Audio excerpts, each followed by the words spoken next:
Masjid Agung Atin, kemudian Masjid Islamic Center Jakarta,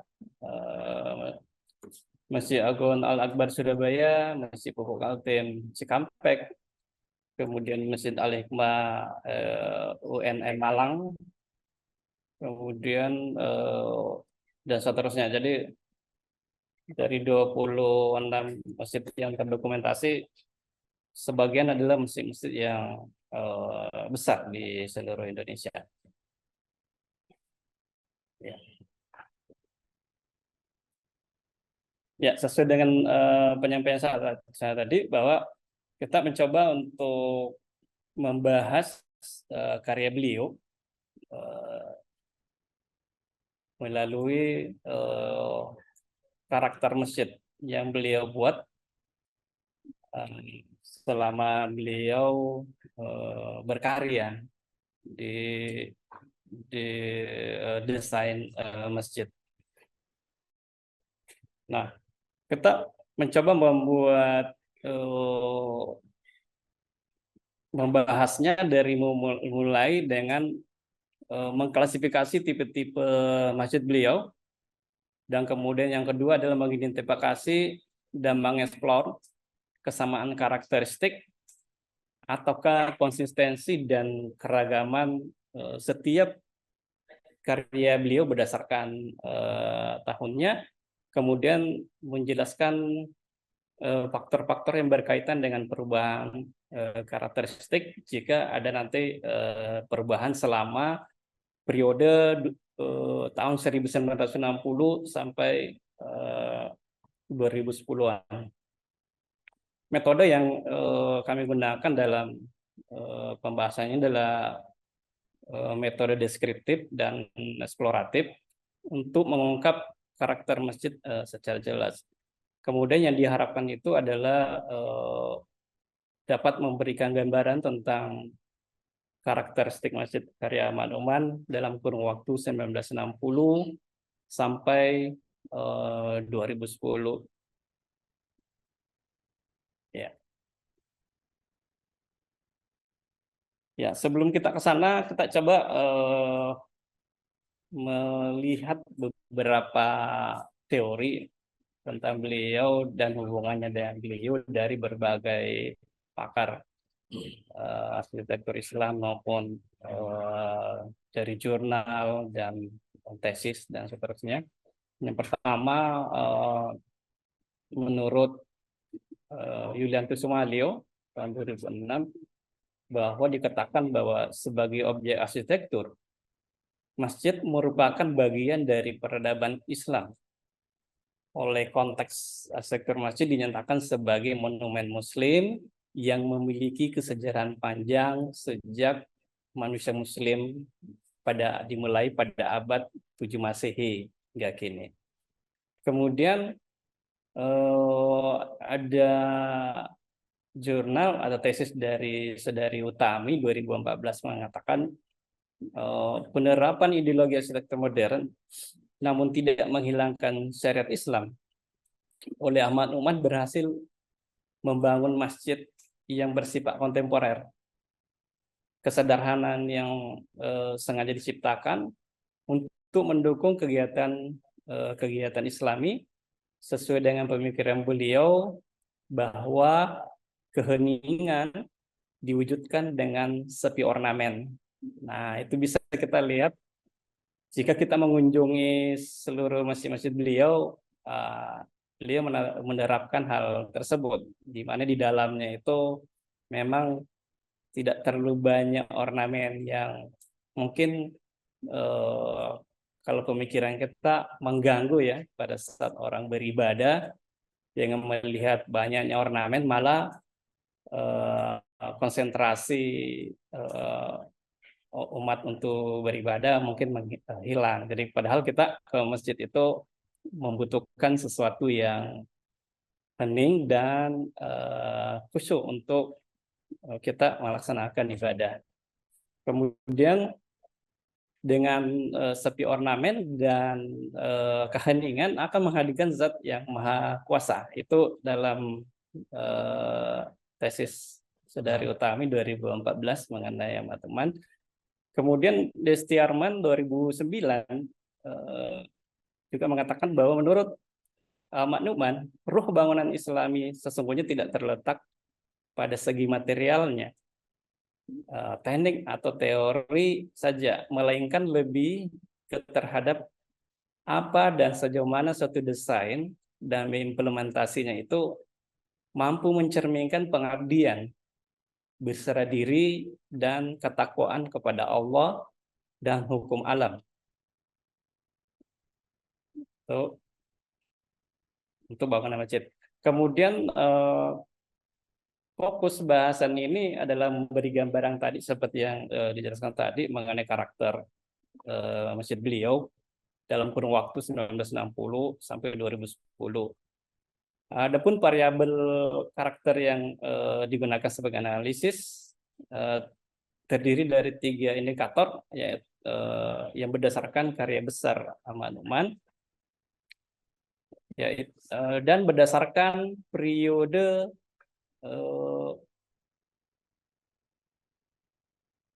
karya masjid itu. Sorry.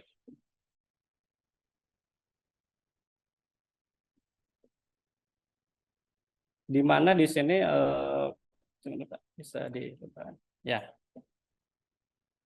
yaitu karya masjid yang tidak memiliki kubah, kemudian masjid dengan kubah, dan masjid tanpa kolom di tengah. Ini berkaitan dalam lingkup arsitektur karya masjid beliau, di mana tetap kita coba masukkan ornamen lantai, plafon, dinding, kemudian struktur, termasuk warnanya dan seterusnya.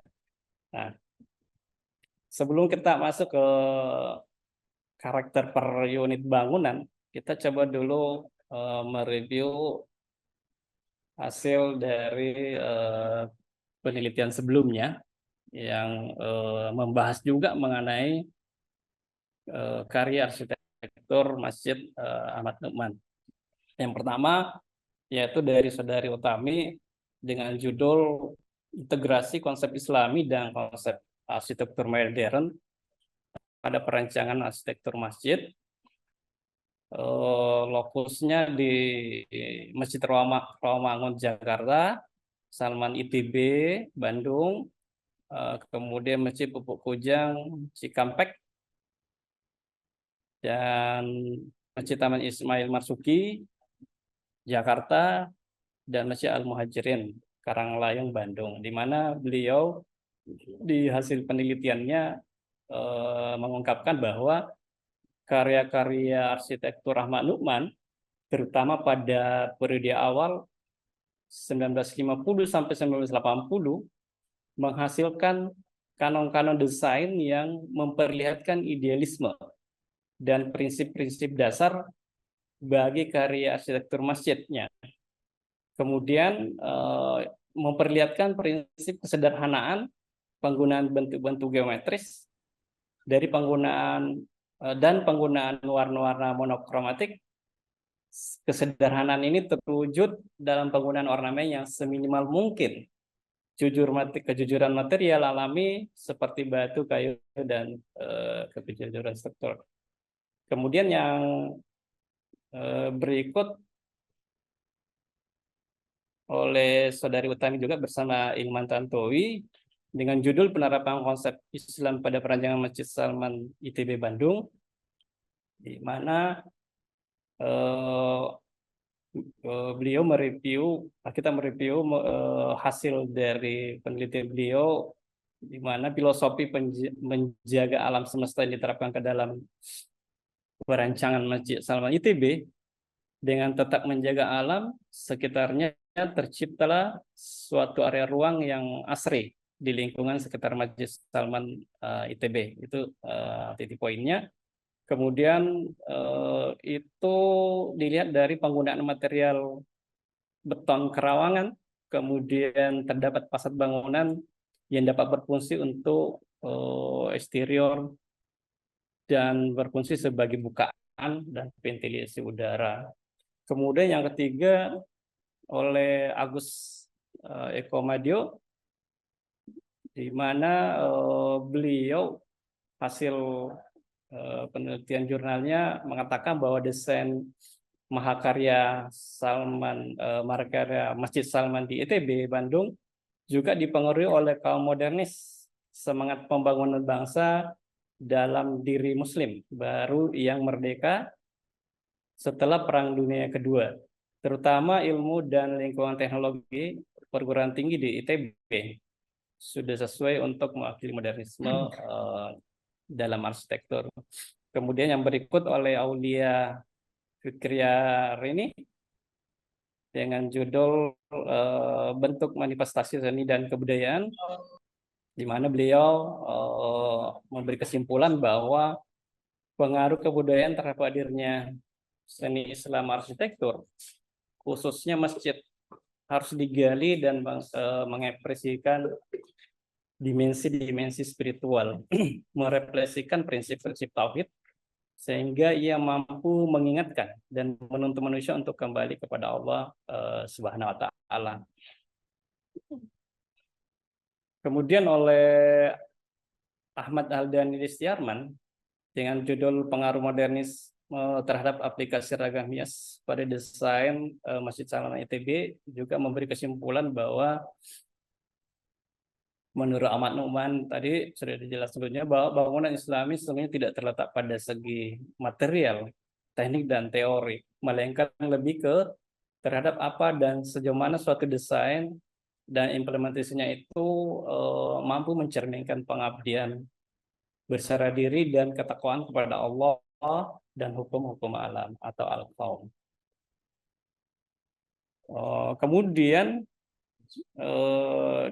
dari tipologi bangunan masjid karya Mak Nu'man oleh Dwi Eli Mardani dikatakan di hasil penelitiannya bahwa dari rangkaian pembahasan analisis studi tipologi yang dilakukan terhadap beberapa objek, maka didapatkanlah beberapa karakter dari tipologi. Yang pertama, penggunaan bentuk-bentuk dasar geometri seperti kubus, balok, piramida, dan bola yang dimodifikasi sehingga melahirkan bentuk baru yang terstruktur dan menjadi sebuah komposisi yang apik pada atap bangunan dan seterusnya. Kemudian sampai kepada yang bagian terakhir, yaitu dominasi komposisi garis geometris yang kuat pada fasad bangunan dan seterusnya. Kemudian saudari Andi Nurjana, Fatima dan Marwati, beliau dengan judul semiotik arsitektur pada fasad bangunan ala markas al-Islami menyimpulkan sebuah hasil penelitiannya, di mana beliau mengatakan bentuk dan ornamen dari bangunan Masjid Al-Markas Al-Islami memiliki ciri-ciri visual yang diadopsi dari Masjidil Haram di Makkah, Masjidil Nabawi di Madinah Al-Munawwarah, dan bentuk rumah masyarakat Bugis Makassar serta Masjid Katangka di Kabupaten Goa. Kemudian yang berikut oleh Aeroholic dan T. Arianti itu menyimpulkan bahwa masjid tidak memiliki kubah dan dominan terbuat dari beton. Ini mengikuti pedoman modernitas Soekarno sambil menantang penggunaan kubah yang disahkan oleh Presiden pertama Indonesia di Masjid Istiqlal pada waktu itu. Kemudian Masjid Salman menolak fitur di mana-mana yang ditemukan di masjid konvensional di Indonesia yang tidak menggunakan kubah atau atap piramida bertingkat 3. Juga tidak ada kaligrafi di dinding. Kemudian menggunakan dari beton peratakan untuk mengubah atap piramida 3 adalah lebih efektif karena memungkinkan ketiadaan tiang-tiang mengakibatkan ruang sholat menjadi maksimal tanpa putus sap. Kemudian yang terakhir oleh Renat Arleni dan Bakhtiar Wausi, dia menyimpulkan bahwa dari penelitiannya didapatkan elemen geometri dasar Masjid Salman dan penerapannya pada atap, dinding, dan lantai bangunan pada Masjid Salman. Oh, baik, ya, ya, belum, belum. Baik, selanjutnya eh, dari beberapa karya beliau, kami mencoba membuat periodisasi bangunan masjid beliau, yaitu dari 1960 sampai 2010, di mana di tahap awal tahun 1964 sampai 1979 itu seluruh karya beliau itu atapnya itu tanpa menggunakan kubah dan tanpa kolom di tengah. Itu mulai dari Masjid Salman ITB, Masjid Taman Ismail Marzuki Jakarta, Masjid Al Furqan UPI Bandung, Masjid Al Sisipa Fakultas Kedokteran 4 Bandung, Masjid Al Ghifari IPB, Masjid Al Hikmah Universitas Negeri Malang, Masjid An-Nur Jatiluhur Purwakarta, dan Masjid Agung Pati tahun 1975 sampai 76. Itu periode pertama di mana tidak terdapat kubah di masjid beliau. Kemudian di periode kedua 1980 sampai 1990 juga tanpa kubah dan tanpa kolom di tengah. Ya, di masjid dengan hasil karya yang pertama Masjid Bumangkurat Banjarmasin, kemudian kedua Masjid Al Muhajirin Karanglayung Bandung, dan yang ketiga Masjid Puspitek Serpong, dan yang keempat Masjid PT Pupuk Tujang di Cikampek, itu di 1980-an. Itu kesimpulannya tanpa kubah dan tanpa kolom di tengah. Kemudian sejak 1991 sampai 2010 di situ sudah mulai ada perubahan konsep untuk bagian atapnya. Yang pertama, di situ kita bagi dua bagian. Bagian pertama adalah beberapa masjid yang tanpa kubah. Kemudian di sebelahnya itu adalah masjid dengan menggunakan kubah. Nah, yang pertama Masjid Al-Hurriyah IPB Bogor, kemudian ini yang tanpa kubah, kemudian Masjid Al-Markas Al-Islami Ujung Pandang, kemudian Masjid Raya Bandung pada saat sebelum renovasi, kemudian Masjid Agung Batam, kemudian Masjid Raya Al-Fasiyah Karawang Jawa Barat, kemudian Masjid Agung Al-Hijrah Bontang, dan yang terakhir Masjid Muhammadiyah Garut di 1998. Nah, periode berikut dengan menggunakan kubah itu yang pertama Masjid Syekh Yusuf di Cape Town, Afrika Selatan, kemudian Masjid Istiqlal Muhammad Soeharto di Sarajevo, Bosnia, kemudian Masjid Islamic Center Jakarta 2002, dan Masjid Agung Al-Akbar Surabaya tahun 2000, dan terakhir adalah Masjid Agung Atin di Jakarta 1997. Di mana Masjid Agung Atin ini adalah penerapan kubah pertamanya beliau. Nah, kesimpulan di sini adalah pada periode ini penggunaan kubah sudah mulai muncul. Jadi ada menggunakan kubah dan ada juga tanpa kubah. Namun kolom di tengah tetap tidak ada, tanpa kolom di tengah istilahnya ya. Jadi masih kosong. Nah, sekarang kita buat melihat dulu rincian di sebelum ini.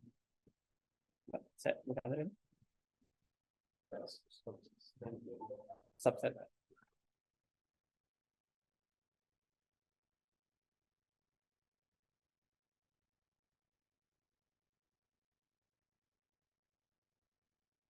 Saya set. Nah,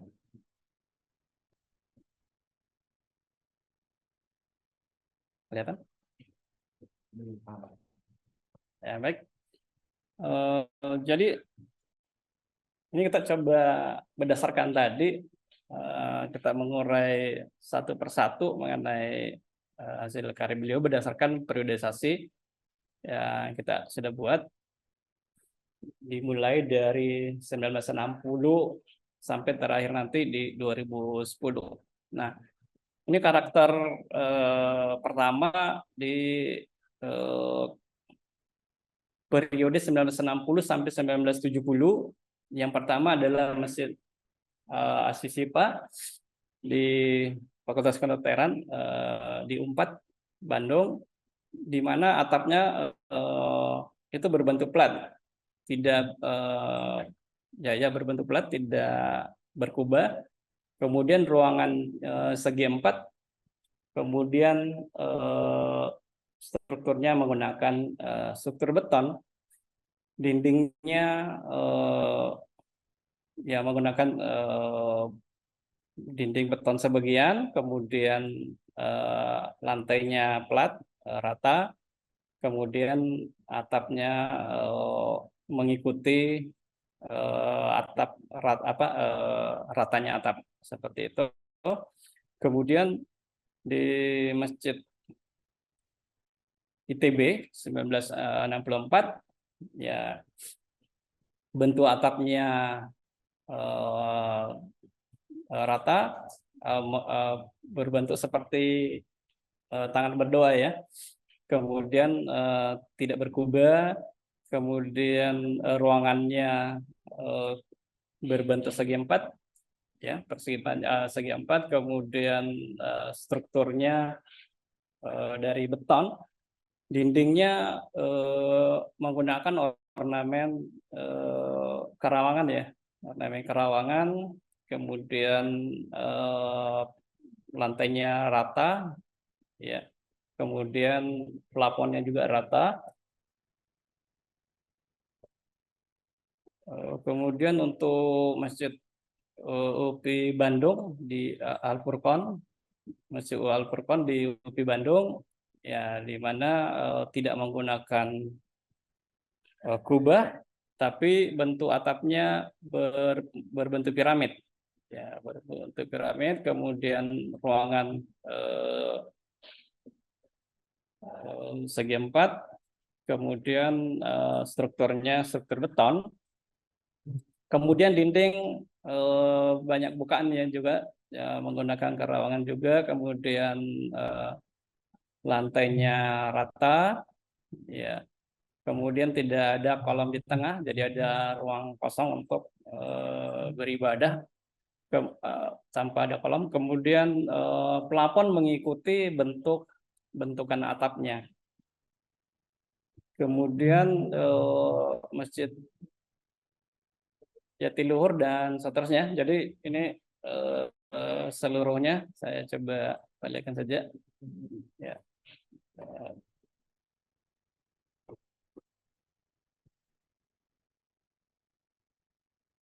Oke, ini. Kemudian di tabel kedua adalah periode 1980 1990. Di situ ada Masjid Puspitek Serpong ya, dengan model atap segitiga atau piramid, kemudian ruangan segi empat, strukturnya struktur beton. Kemudian seterusnya di Masjid Pupu Kujang Cikampek ya, itu tidak menggunakan kubah. Ini interiornya apa dalamnya. Kemudian Masjid Lambung Mangkurat di Banjarmasin ya. Kemudian Masjid Al Muhajirin ya, tidak menggunakan kubah. Nah, nanti di periode ke 1990 sampai 2000 itu baru menggunakan kubah seperti yang disimpulkan tadi. Nah, yang pertama untuk Al-Markaz Al-Islami di Makassar, nah, itu tidak menggunakan kubah dengan model ruangan segi empat, kemudian strukturnya dari struktur beton dan seterusnya. Kemudian di 1995 Masjid Istiqlal di Sarajevo, Bosnia itu sudah menggunakan kubah untuk model atapnya dengan ruangan segi empat dan seterusnya. Kemudian ini Masjid At-Tin di Jakarta itu sudah menggunakan kubah, ya. Kemudian IPB Masjid Huriyah IPB Bogor ini plat atapnya rata, ya, dengan menggunakan ya strukturnya dari beton dan pipa besi, ya. Kemudian ini Masjid Batam. Kemudian berikut ini Masjid Al-Qasiyah di Karawang. Berikutnya adalah Masjid Agung Al-Akbar di Surabaya. Ya, itu sudah menggunakan kubah. Ini Masjid Syekh Yusuf di Afrika Selatan. Dan terakhir adalah Masjid Islamic Center Jakarta, ya, dengan menggunakan kubah untuk strukturnya, model ruangan segi empat, kemudian struktur dari beton bertulang, kemudian lantainya rata, dindingnya sebagian menggunakan kaca patri dan seterusnya. Kemudian plafonnya mengikut dari model atapnya. Ya. Lanjut lagi tadi.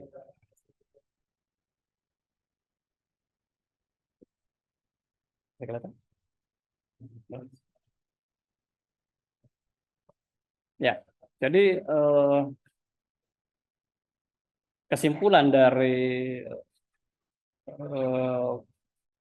pembahasan tadi mengenai periodisasi dan karakternya, yang pertama, jadi berdasarkan hasil pembahasan tadi dan analisis tadi, maka karakteristik yang menjadi tipe pada bangunan Masjid Ahmad Numan adalah yang pertama, bahwa sejak periode 1964 sampai 1979, bentuk atap tidak berkubah dengan dana persegi tanpa kolom di tengah dan bahan dari beton bertulang. Itu bisa disimpulkan dengan gambaran tadi.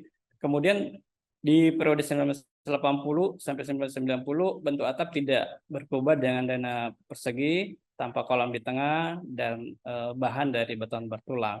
Kemudian yang ketiga, bahwa sejak periode 1991 sampai 2010, bangunan masjid mulai ada perubahan dengan bentuk atap berkubah, dana persegi tanpa kolam di tengah, dan bahan dari beton bertulang maupun dari baja.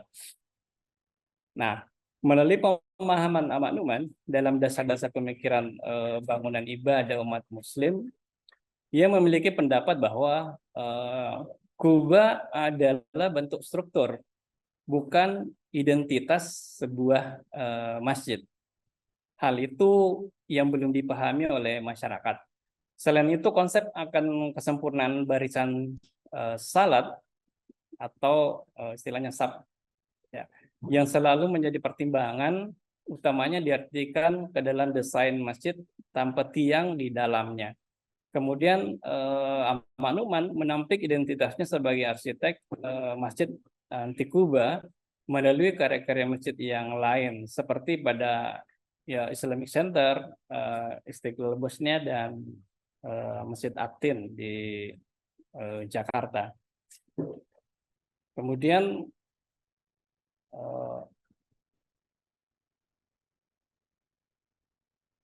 tidak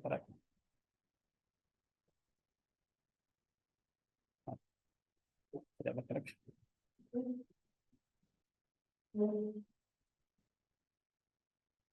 Sorry, tidak bergerak. Saya keluar. Maaf, ada Oke,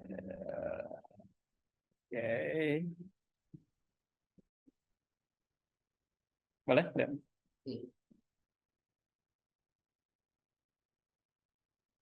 Ya, yang kemudian menurut Amal Numan sendiri bahwa terhadap masalah-masalah yang sudah di luar wawasan dan jangkauan akal pikiran, di sanalah Din tetap mampu memberikan petunjuk, singkatnya berperan. Oleh karena itu, seorang Muslim sesuai dengan ajaran Islam selalu memadukan iman, ilmu, dan amal solehnya dalam satu kesatuan yang harmonis menuju keutamaan dan keridhaan Allah sebagai ultimate goal-nya dengan bersumber kepada Al-Quran yang merupakan wahyu Allah dan Al-Kaun. Ya, ini petunjuk Tuhan di alam semesta dan sunnah Rasulullah. Nah, menurut beliau, maka apabila kita berusaha mengelompokkan faktor yang perlu diperhatikan dalam usaha pembangunan sebuah masjid, akan kita temukan pengelompokan dalam urutan sebagai berikut. Yang pertama, ajaran dinul Islam. Yang kedua, sistem sosial dan jamaah, termasuk sistem ekonomi dan lain-lain. Kemudian yang ketiga, ekosistemnya seperti klimatologis, ekologis, geografis, dan planologis, dan lain-lainnya. Dan yang keempat adalah arsitektur dan seninya, termasuk teknologi dan apresiasi budayanya. Ya, jadi yang kita bahas tadi hanya sebagian kecil sih dari proses pemikiran beliau mengenai merancang sebuah masjid. Tapi saya coba berikan yang metode beliau, di mana beliau membagi ke dalam 3 proses dalam mendesain sebuah masjid dengan tuntunan dari 3 hal. Yang pertama yaitu wahyu Allah di Al-Quran, kemudian Sunnah Nabi atau hadis, kemudian Al-Kaun atau petunjuk atau hukum-hukum alam. Nah, beliau membagi 3 kriteria, yaitu yang pertama dalam konsep begitu kita mempunyai ide, kemudian dia hubungkan dengan proses yang 3 hal tadi. Kemudian yang berikut adalah pada saat kita memprogram dan memproses ide tersebut, dan yang terakhir adalah pada saat kita mencapai tujuannya seperti apa. Nah, di lingkup ide beliau ya menggarisbawahi beberapa hal. Yang pertama, perlunya mengikuti petunjuk kitab dan Rasul. Itu panduannya di Quran surat An-Nisa 136. Kemudian yang berikut, perlunya masjid mengingat kedudukan yang tinggi dari ibadah sholat di dalam Islam, yaitu Quran surat Al-Baqarah 238, Al-Ankabut 45, dan Al-Zariyat 56. Kemudian yang ketiga adalah pembangunan masjid harus takwa, dan sanksinya jika dibangun bukan atas dasar takwa, ya, di mana panduannya di Quran surat At-Taubah 107 dan 108. Nah, pada saat proses membuat desainnya atau program dan berproses, itu panduannya beliau berikan 12 panduan. Yang pertama, ya sorry maaf ya, ini bisa dia.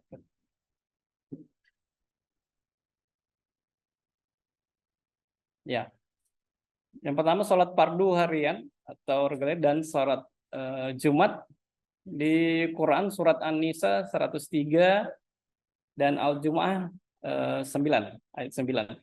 Kemudian bangunan masjid harus sederhana, optimal, tidak bermegah-megahan di Quran surat Al-A'raf 31 dan At-Takatsur. Kemudian perlunya pensucian fisik sebelum sholat di Quran surat Al-Maidah ayat 6. Kemudian adanya azan sebelum sholat, itu hadis Bukhari Muslim. Yang berikut adalah masjid dan sholat harus mengarah ke kiblat. Itu panduannya di Quran surat Al-Baqarah 149. Kemudian sab laki-laki di depan, yaitu Quran surat An-Nisa 34 dan hadis Bukhari Muslim. Yang berikut perlunya pemikiran bangunan-bangunan penunjang masjid, apalagi mengingat kata sholat dan seterusnya itu di Quran surat At-Taubah 18 dan An-Nisa ayat 9 dan Al-Baqarah. Yang berikut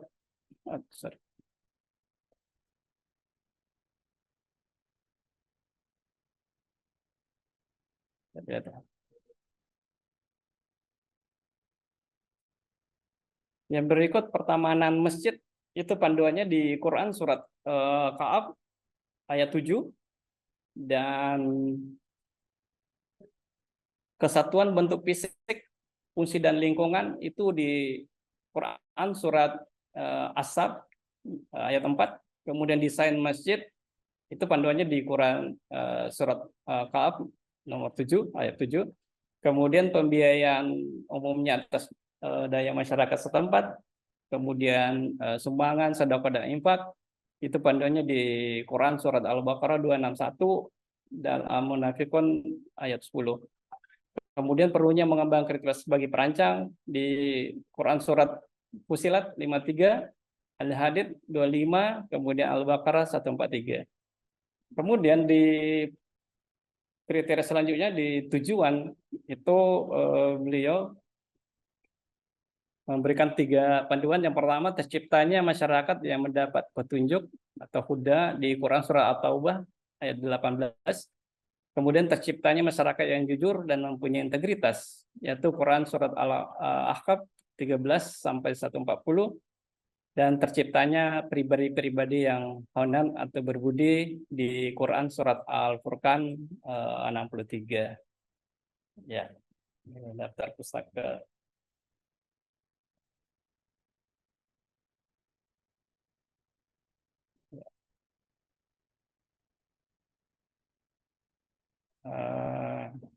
Baik, saya kira itu tadi dari saya. Jadi yang kita bahas tadi ini hanya sebagian kecil ya dari banyaknya pengetahuan beliau. Nanti kita masih perlu banyak penelitian untuk menggali karya beliau yang sangat luar biasa tentang semua karyanya. Jadi terima kasih banyak atas kesempatan diberikan. Saya kembalikan kepada moderator. Baik, terima kasih Pak. Terima kasih Pak AR Abdul Manan atas paparannya yang sangat menginspirasi tentang karya Ahmad Nu'man. Kita semua telah mendengarkan wawasan berharga tentang bagaimana Pak atau karya dari Pak Ahmad Nu'man dan kompleksitasnya serta makna-makna yang ada di dalamnya dalam karya-karya beliau dalam membangun masjid di Indonesia. Sebelum kita memasuki sesi tanya jawab dengan peserta, saya ingin mengajak kita semua untuk sejenak apa yang kita bisa pelajari. Karya-karya Ahmad Nu'man tidak hanya mencerminkan keahlian arsitektur yang luar biasa, tetapi juga merupakan warisan kekayaan intelektual yang harus kita jaga dan lestarikan. Beliau telah memberikan kontribusi yang tak tergantikan dalam memperkaya landscape arsitektur masjid di Indonesia, menciptakan ruang-ruang suci yang juga tidak terlepas dari apa yang memancarkan kedamaian serta berdasarkan mengambil sumber-sumber dalam deskripsi menggunakan sumber dari Al-Quran. Sekarang mari kita masuk mari kita buka sesi tanya jawab ini. Saya ingin mengajak peserta Sweeting untuk berpartisipasi aktif, bertanya tentang apapun yang ingin Anda ketahui lebih lanjut, atau berbagi pemikiran serta pengalaman Anda terkait topik ini. Terkait topik kita ini di sini kita semua untuk saling belajar dan memperdalam pemahaman kita tentang keindahan arsitektur masjid yang telah dihadirkan oleh Pak Ahmad Numan. Jadi mari kita mulai sesi tanya jawab ini dengan semangat dan antusiasme. Siapa yang ingin memulai pertanyaan pertama?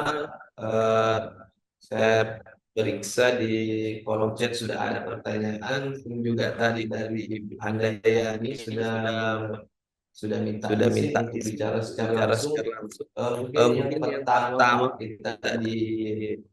kita kombinasikan ya. Pertama kita dari pertanyaan via chat dulu.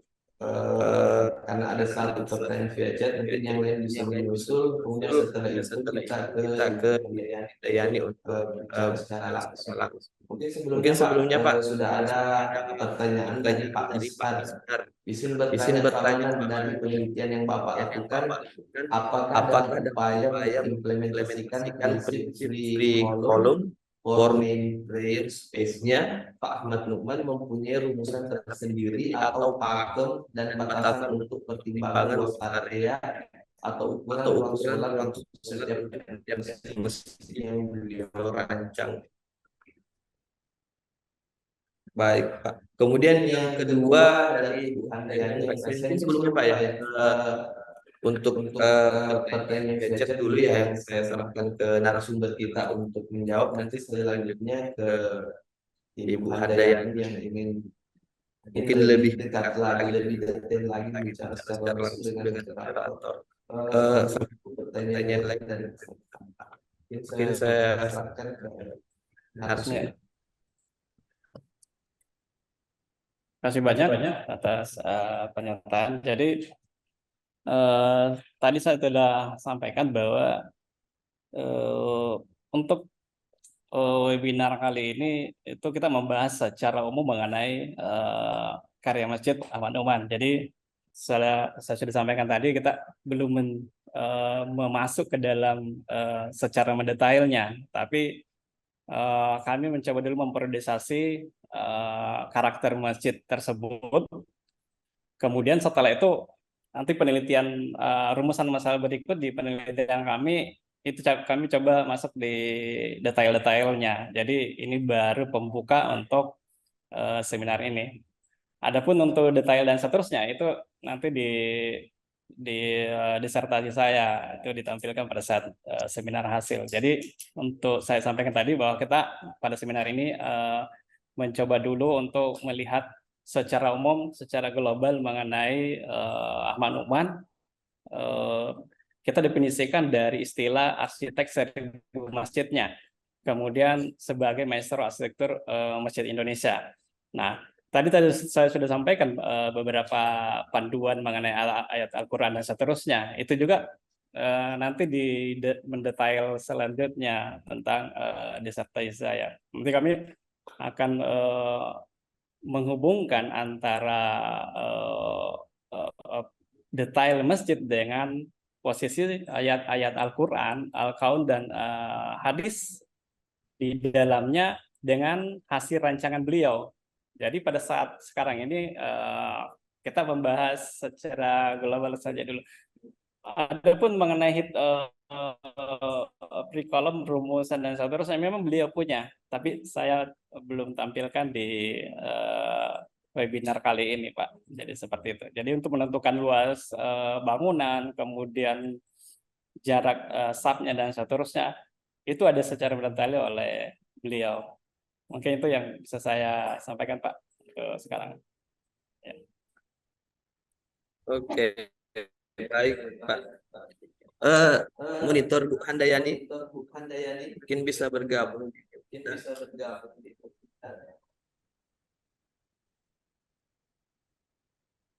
Izin Bu, Ibu Handayani.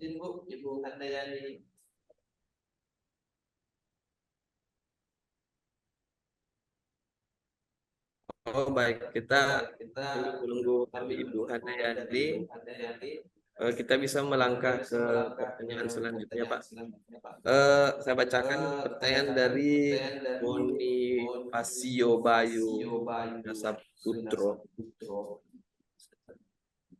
Salam kenal Pak Manan, saya Bayu, anggota dari IAI Jawa Tengah.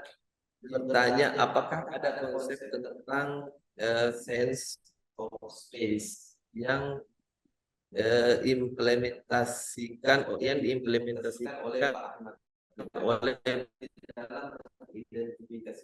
Pak Ahmad Numan di dalam mengidentifikasikan ruang sakral Pak.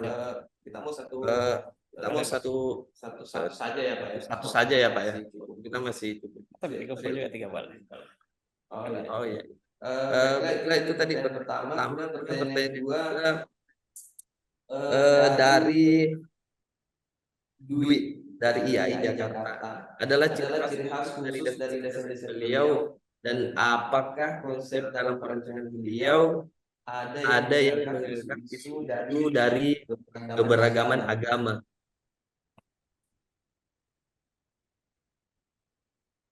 Ya, itu sudah ada dua Pak.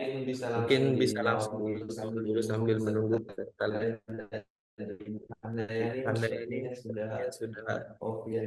Terima kasih Pak Boni atas pertanyaannya. Jadi menurut beliau semua ruangan yang ada dalam masjid itu adalah sebuah ruangan sakral. Makanya dalam desain beliau itu tidak ada ornamen yang wah atau yang berlebihan di dalamnya. Beliau selalu menerapkan konsep yang sederhana, sehingga dalam ruangan itu diinginkan bahwa ruangan tersebut itu terasa hening, dan orang yang sholat di dalam masjidnya itu berfokusnya kepada Sang Pencipta atau Allah Subhanahu Wa Taala. Jadi semua ruangan dalam masjidnya itu merupakan ruangan yang sakral bagi beliau. Kemudian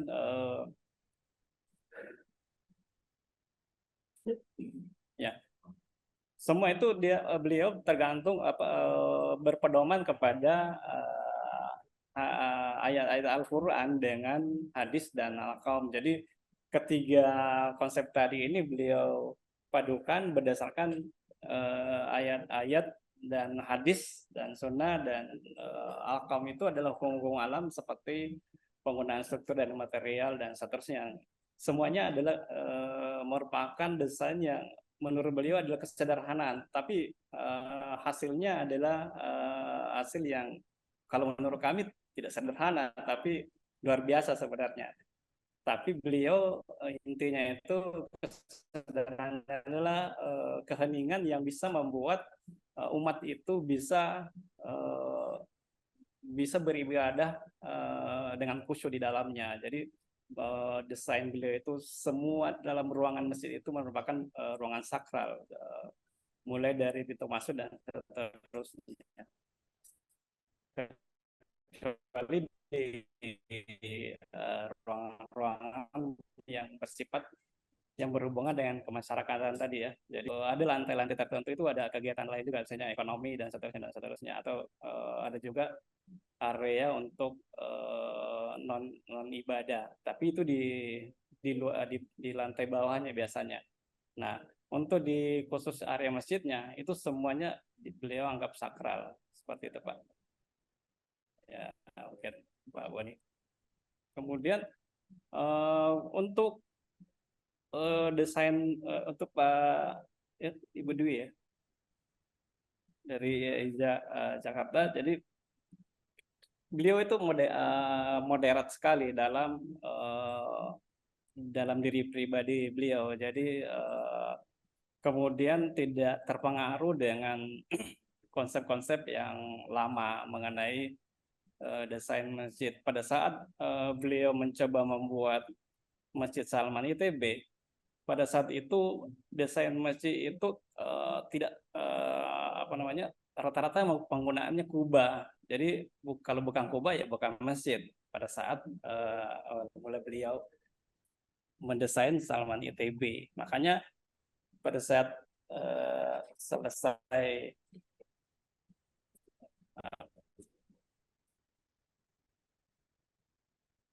ya oke. Jadi beliau adapun di daerah-daerah tertentu beliau mencoba mengambil gaya langgam arsitektur setempat. Misalnya contohnya tadi kalau di Makassar, beliau mencoba menggabungkan masjid tertua di Katangka Goa itu, kemudian digabungkan dengan arsitektur modern. Kemudian pada dasarnya beliau tetap berpegang teguh pada dirinya bahwa desain yang beliau buat itu adalah desain yang original sebenarnya, maksudnya original dalam hal ini. Beliau betul-betul mendesain masjid berdasarkan hanya kepada 3 hal tadi. Kemudian beliau itu moderat, artinya mengikuti perkembangan sangat.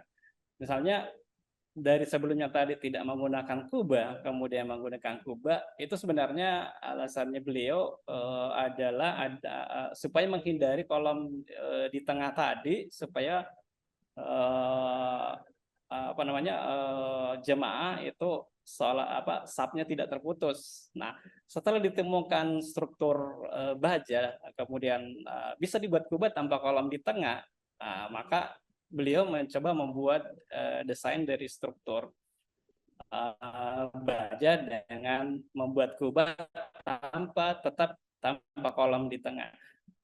Kita bisa bayangkan kalau kita sholat di Istiqlal Jakarta ya, kalau kita berada di area tertentu kita tidak bisa melihat imam dan khotib di atas pada saat salat Jumat, tapi seluruh desain dari masjid Ahmad Nu'man sendiri itu sangat beliau tekankan untuk tidak ada kolom di tengah yang menghalangi jemaah untuk melihat ke atas pada saat Jumat, dan pada saat sholat tidak terputus sapnya. Seperti itu konsep yang beliau.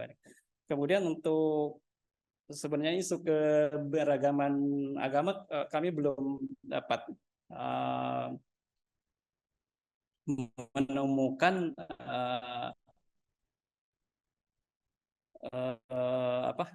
minimal bentuk apa dan seterusnya yang dari agama lain dia bisa padukan di masjid dia. Untuk saat ini kami kasih untuk Ibu Dwi. Ya.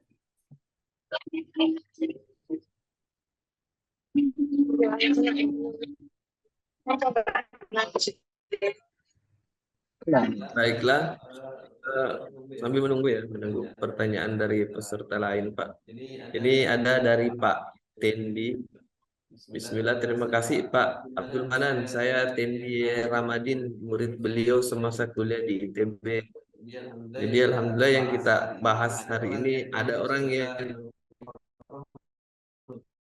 memang Terima kasih Pak Tendi. merupakan murid beliau. Pak Tendi. Yang mana meneruskan perusahaan ITB bersama pesantren. Alhamdulillah. Ada tawaran Pak? Partner boleh dulu.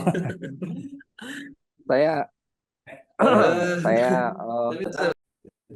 punya waktu untuk saling berdiskusi terkait paparan tadi terkait karya arsitektur makluman, arsitek seri masjid dan maestro masjid Indonesia. Jadi pertanyaan bisa ditanyakan melalui kolom chat atau via PSN, bisa gabung langsung, bisa diskusi langsung dengan narasumber kita. Mungkin Pak Tendi yang monitor Pak Tendi. Ini bisa bergabung dengan kita berdiskusi tentang pengalaman Bapak sebagai murid dari Pak Ahmad Nu'man secara langsung dan juga sekarang mengelola masjid.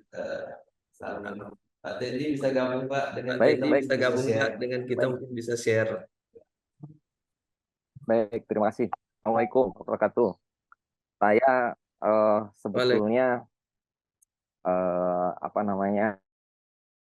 S1-nya diajar oleh beliau di mata kuliah waktu itu, mata kuliah teknik bangunan. Jadi masih ingatan keterlibatan dengan beliau. Sekarang saya bersama putra beliau mengelola di tim arsitek Masjid Salman ITB. Sekaligus saya juga mengajar di ITB. Jadi makanya saya tawarkan kalau Pak Abdul Manan perlu sparring master, insya Allah bisa sharing. Pendekatan saya lebih banyak ke kualitatif sih, karena pengalaman pribadi juga waktu itu disertasi saya lebih banyak ke arah kualitatif. Tapi nggak masalah kalau misalnya kita nanti discuss perjalanan saya dengan beliau, rahimahullah, kemudian dengan Pak Fauzan selama setiap pekan ketemu setiap hari Kamis atau Jumat atau 2 hari itu kita membahas banyak hal termasuk peninggalan-peninggalan beliau dan karya beliau, utamanya Masjid Salman. Terjadi perubahan yang banyak. Yang jelas perjalanan hidup beliau dari masa mudanya sampai menjelang akhir hayat beliau gitu ya. Memang terjadi perubahan-perubahan yang cukup banyak ya, cukup luas, termasuk beliau tentang penggunaan tangga, kemudian orientasi kiblat, dan banyak hal lagi. Insya Allah cukup banyak tuh koleksi informasinya. Saya penggembira saja lah, mendengarkan saja. Kalau ada yang perlu dikonfirmasi, mangga saya bisa bantu. Terima kasih. Assalamualaikum.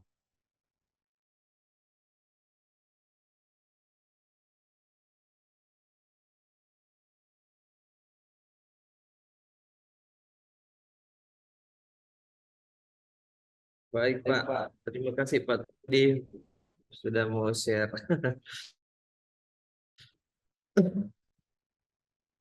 Jadi tadi adalah paparan, kita masih punya waktu yang cukup ya Pak, sekitar 50 menit lagi. Jadi bagi peserta yang ingin menyampaikan bisa via chat, bisa juga raise hand, kita bisa diskusi langsung dengan sumber kita di sambil menunggu itu mungkin saya pikir masih lebih banyak lagi yang bisa kita kelola, yang kita bisa gali lagi terkait karya arsitektur Masjid Pak Ahmad Tuman. Bisa juga dilihat sebagai suatu warisan lah yang sangat berharga bagi Indonesia. Beliau adalah seorang arsitek yang memiliki pemahaman mendalam terkait seni dan spiritualitas dalam merancang masjid-masjid. Beberapa tanggapan umum sih terkait karya arsitektur Numan. Keindahan estetika karya-karya Ahmad Numan seringkali dikenal karena keindahan estetikanya. Desain masjid yang dihasilkan menggabungkan elemen-elemen tradisional dengan sentuhan modern yang elegan, menciptakan ruang-ruang yang mempesona dan memikat mata. Jadi banyak tanggapan lah terkait Pak Ahmad Numan ini, karya-karya beliau. Mungkin ada pertanyaan dari peserta, bisa langsung gabung via chat bisa, raise hand juga bisa. Jadi kita bisa share saja Pak ya. Kalau selain pertanyaan, ada yang mau berbagi, share pengalaman, boleh kami persilahkan.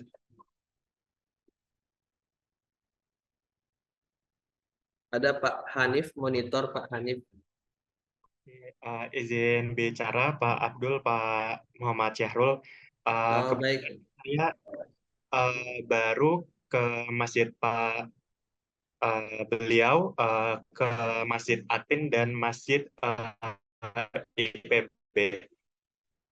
Pada saat saya di sana itu saya memikirkan pada saat di sana tempat wudhunya itu ada di bawah dan ruang serbaguna, dan kemudian ruang sholatnya ada di atas, yang ternyata itu sesuai kan dengan bahwa tempat sholat itu harus sakral. Namun dan juga di Masjid Atin itu jaraknya juga cukup jauh.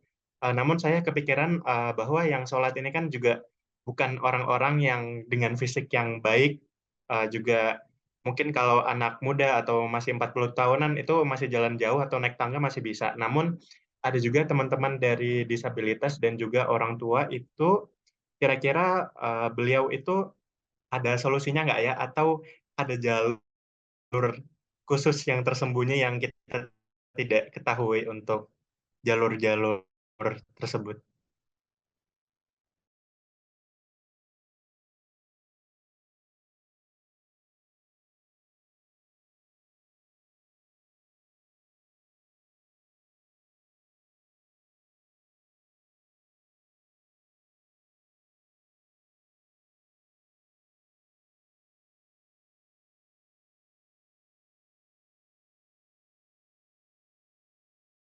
Izin Pak Hanif, tadi mungkin suaranya putus-putus, mungkin ada masalah jaringan, bisa diulangi lagi intinya tadi Pak Hanif.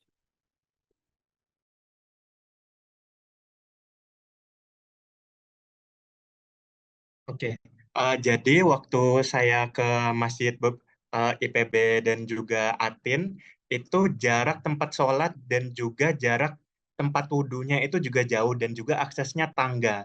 Nah, itu bagaimana ya orang kalau disabilitas atau orang tua itu mengakses ruang sholatnya itu apakah ada eh, jalur tersendiri atau bagaimana respon beliau terhadap hal tersebut, Pak? Terima kasih.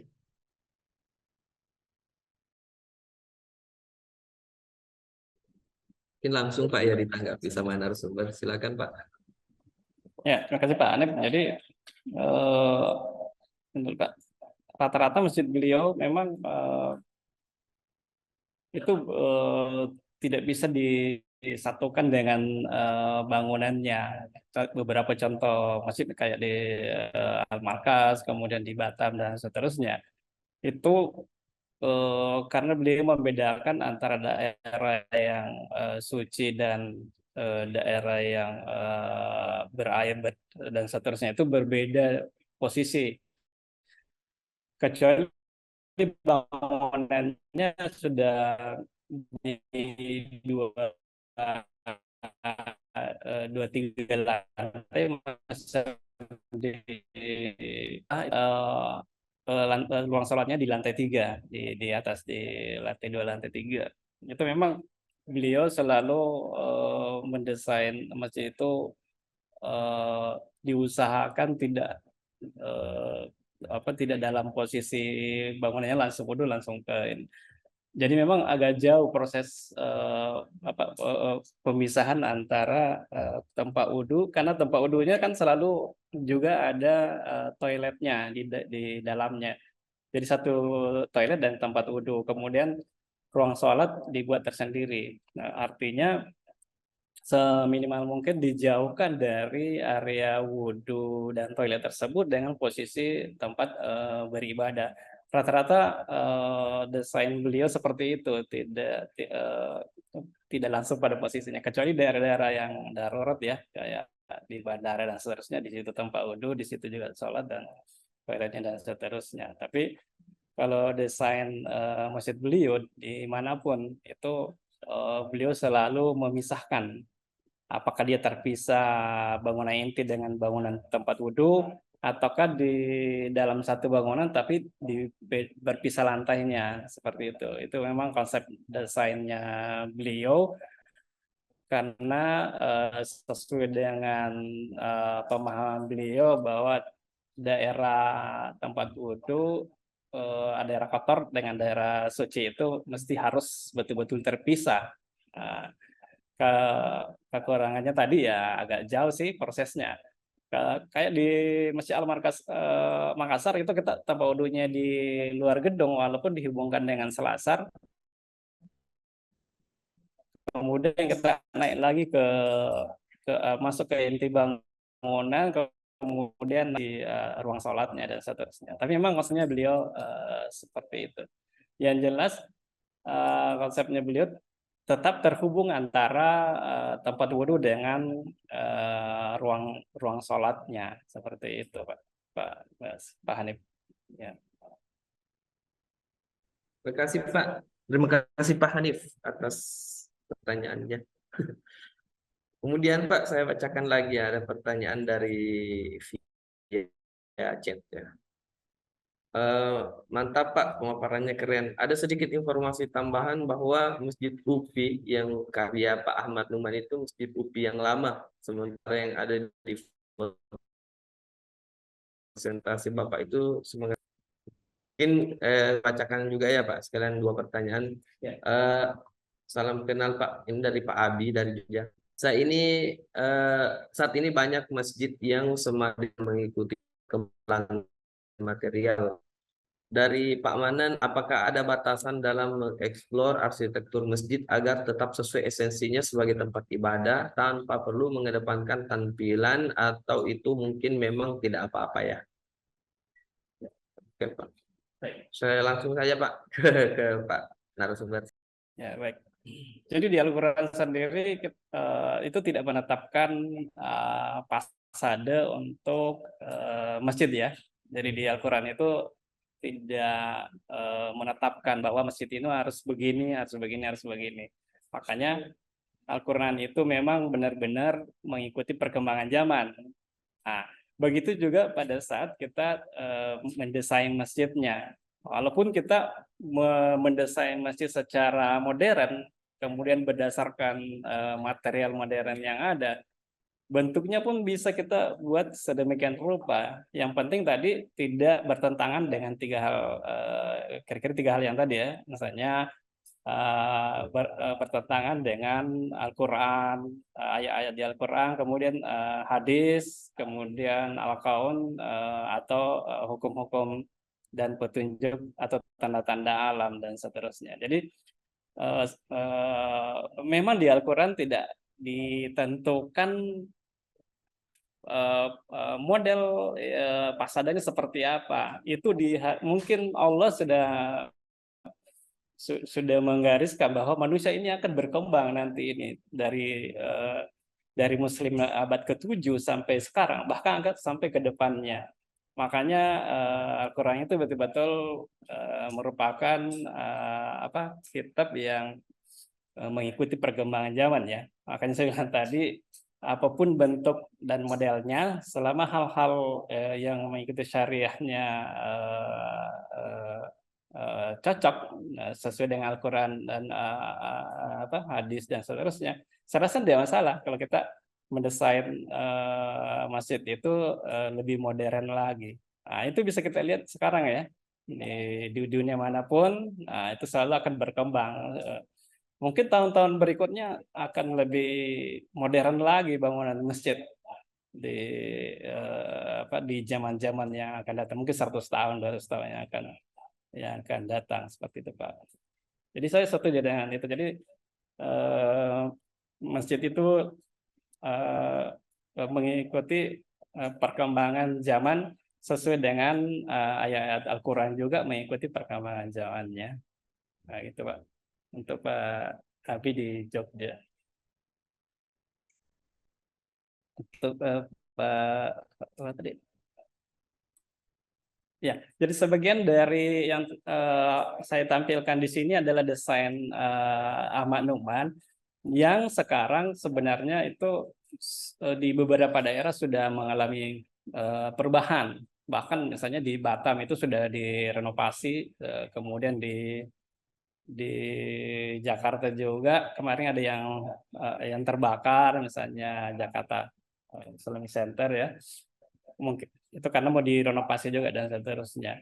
Jadi ada beberapa masjid memang yang saya tampilkan tadi itu sebagiannya itu sudah berubah di kondisi sekarang ini dengan melalui tahap renovasi dan seterusnya.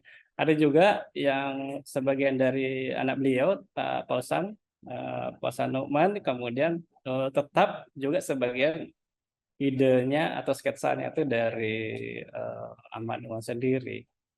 Seperti Pak. Terima kasih.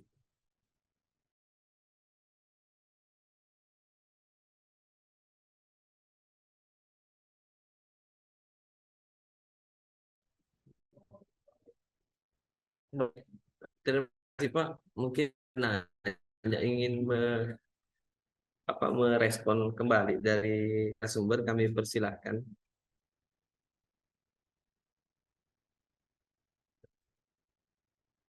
Oke.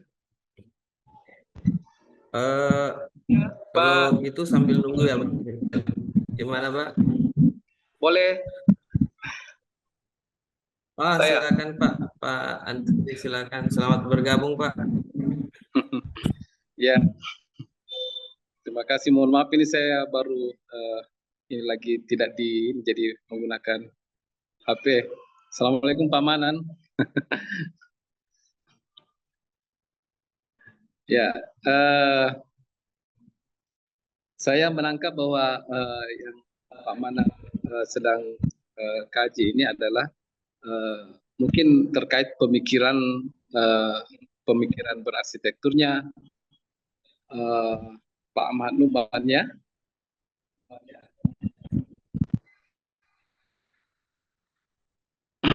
Iya, itu yang saya tangkap. Mohon nanti dikoreksi kalau misalnya sekiranya tidak penjelasan tadi. Saya juga tadi tidak tuntas mengikuti materinya. Cuman memang karya-karya Pak Ahmad Numan ini memang di karya-karya masjid sangat luar biasa.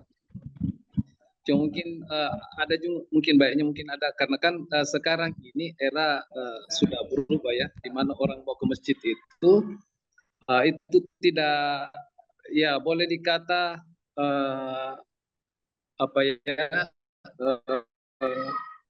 masjidnya besar tapi hampir boleh dikata enggak diduain saja. Saya beberapa kali misalnya sebutlah di Masjid Al-Markas itu. Di Masjid Al-Markas itu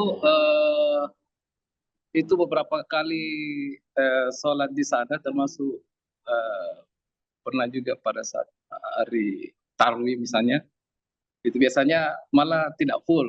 Memang waktu di awal-awal di tahun waktu awal-awal didirikan dan diresmikan itu memang sering full, bahkan sampai di luar. Tapi belakangan itu sudah mulai semakin menurun. Begitu juga mungkin beberapa masjid yang lain di tempat-tempat lain yang yang dibangun dengan kapasitas yang besar. Nah di Gorontalo juga ini kan ada rencana mau dibuat masjid yang menyerupai masjid masjid seperti karya-karya Pak Numan itu. Nah sementara sekarang kan yaitu apakah ada pernah mungkin pemikiran dari Pak Numan ini terkait misalnya kapasitas masjid itu yang besar ya, yang besar, kemudian perkembangannya malah misalnya yang besar-besar itu malah jamaahnya malah tidak sebagian besar penggunaan masjid itu malah tidak penuh gitu, malah cenderung kosong. Nah, seperti itu. Jadi apakah ada mungkin pemikiran-pemikiran yang lain, ataukah saya tidak tahu kalau misalnya ada karya-karya Pak Ahmad Numan ini yang bangunannya itu yang kecil, mewakili misalnya bentuk-bentuk masjid yang atau luas masjid yang kecil gitu. Ya karena memang kan orang untuk melangkah ke masjid itu memang tantangannya berat. Apalagi di era sekarang. Di era sekarang ini ya tidak tahu kenapa ini. Kemudian yang kedua terkait ornamentasi. Saya pernah mendengar itu terkait bahwa Nabi itu pernah sholat, kemudian dia punya sajadah itu ada bermotif begitu, sehingga dia meminta kepada siapa sajadahnya yang tidak bermotif. Nah, itu kan hampir sekarang kecenderungan masjid-masjid ini kan ya kelihatan banyak motifnya, apalagi yang menghadap ke kiblat, termasuk sajadah, termasuk dinding-dinding yang kalau misalnya sebutlah di Al-Markas juga itu kan ada beberapa ornamen-ornamen yang nah apakah itu kemudian tidak menjadi bagian yang mungkin ada kritik di situ, atau ada mungkin sesuatu yang ingin disampaikan oleh Pak Numan mengapa kemudian menampilkan motif-motif yang berpotensi misalnya Pak Sri atas pertanyaannya. Jadi memang Kami pernah wawancara dengan Pak Fauzan Nukman. Beliau pernah mengutarakan bahwa ada suatu hari beliau berbincang santai dengan Pak Ahmad Nukman, ayahnya. Jadi beliau ini kan rata-rata juga desain yang beliau buat ini kan berdasarkan owner ya. Jadi owner minta ke beliau untuk dibuatkan. Jadi untuk luasannya, selain beliau menghitung luasannya berdasarkan hitungan beliau, ada juga luasan berdasarkan owner. Artinya misalnya gini, Al-Markas, ownernya Pak Yusuf ya, M. Yusuf, Jenderal M. Yusuf. Waktu itu mungkin beliau memesan, saya menginginkan luasan misalnya 50 kali 50 luasan masjidnya dan seterusnya. Nah, dari beberapa desain beliau, ada yang berdasarkan owner dan seterusnya, beliau sempat bercanda dengan berbincang santai dengan Pak Fauzan sebagai anaknya yang jadi beliau berkata kepada Pak Fauzan, ini kita buat masjid ini kira-kira kita dapat amalan atau dosa ya? Karena Allah sendiri tidak memberikan kepada kita, memberitahukan kepada kita apakah kita ini sebenarnya udah berbuat amal atau dosa. Maksudnya tidak ada ijazah atau sertifikatnya lah istilahnya ya. Tidak dimunculkan sertifikat bahwa Allah memberikan kita ini jawaban apakah ini beramal atau berdosa. Itu kelakarnya beliau kepada anaknya Pak Fauzan. Itu diceritakan oleh Pak Fauzan sendiri. Nah, maksudnya ini seperti yang Pak Asri bayangkan tadi, kita buat masjid ini jangan sampai yang sholat di situ tidak sampai setengah masjid, ataukah hanya satu baris, satu saf saja atau dua saf saja. Nanti pada acara Jumatan atau acara-acara Islam besar lainnya, Idul Fitri, Idul Adha dan seterusnya, baru masjidnya full. Nah, seperti itu. Jadi kelakarnya beliau seperti itu. Ini kita membuat masjid ini dibayangkan apakah berfungsi secara maksimal sesuai dengan luasan yang beliau desain pada saat itu. Nah, ini kan sebagian besar itu adalah adalah permintaan owner untuk mendesain masjid di beberapa tempat di Indonesia ini. Nah, kemudian sebenarnya di masjid yang beliau desain ini berdasarkan 3 hal yang beliau tadi yang saya tampilkan tadi mengenai beliau, termasuk juga masjid itu berfungsi sebagai pusat perekonomian masyarakat.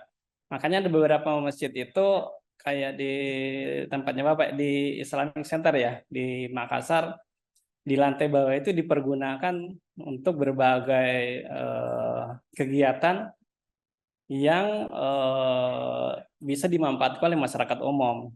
Bahkan ada di situ perpustakaannya, kemudian ada market-market ya, jual beli dan seterusnya di bawah. Kemudian mungkin juga pesta, bahkan pernah juga ada kegiatan pesta di Islamia gitu. Begitu juga di masjid-masjid lainnya yang beliau buat. Jadi untuk mengimbangi bahwa masjid itu kemungkinan tidak penuh pada saat sholat, artinya ada kegiatan lain yang beliau coba berikan tempat supaya masjid itu tetap berguna, tetap berfungsi walaupun bukan dalam keadaan waktu sholat dan seterusnya. Nah, kemudian untuk masjid-masjid kecil banyak sekali yang sebenarnya beliau buat menurut informasi dari beberapa sumber. Jadi desain beliau itu juga bukan hanya masjid besar, tapi ada juga masjid kecil yang beliau desainkan. Cuman dalam konsep penelitian kami tidak mengambil masjid yang kecil-kecil tersebut. Kemudian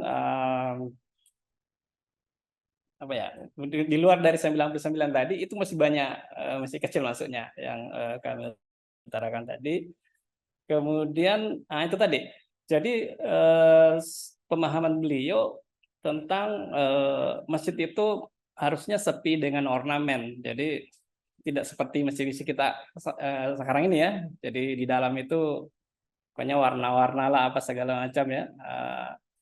Mungkin juga kebanyakan juga kita ya termasuk kaligrafi juga banyak ya. Tapi kalau masjid-masjid beliau rata-rata sepi ornamen, artinya betul-betul tidak ada tapi tidak terlalu banyak mungkin. Kemudian beliau memang mengharapkan bahwa jemaah yang sholat di masjid tersebut itu betul-betul dalam penghambaan dirinya kepada Allah itu secara khusyuk dan tidak terganggu dengan visual atau penglihatan. Prinsipnya ya bangunannya itu sepi ornamen. Seperti itu Pak Asri. Oh ya, ada tambahan sedikit Pak. Boleh? Ya. Boleh. Mau izin. Silakan Pak. Ya. Baik, saya kira cukup jelas tadi. Cuman ada sedikit mengenai kenapa saya tanyakan masjid-masjid yang terkait masjid kecil itu. Mungkin itu barangkali mungkin juga ini sekedar masukan untuk barangkali diungkap karena ada kecenderungan, apalagi ini kan temanya ini arsitek 1000 arsitek 1000 masjid. Ya. Saya langsung kebayangin. Ya, jadi maksudnya konsep 1000 pura itu yang saya pahami, misalnya itu kan memudahkan masyarakat untuk beribadah, ya, memudahkan masyarakat untuk beribadah. Nah, yang bangunan-bangunan besar yang diekspos itu seperti pamanan ekspos tadi itu adalah bangunan-bangunan yang saya melihatnya ada kecenderungan itu malah banyak kosong. Mungkin karena faktor jarak, ya. Nah, sehingga kemudian nggak tahu apakah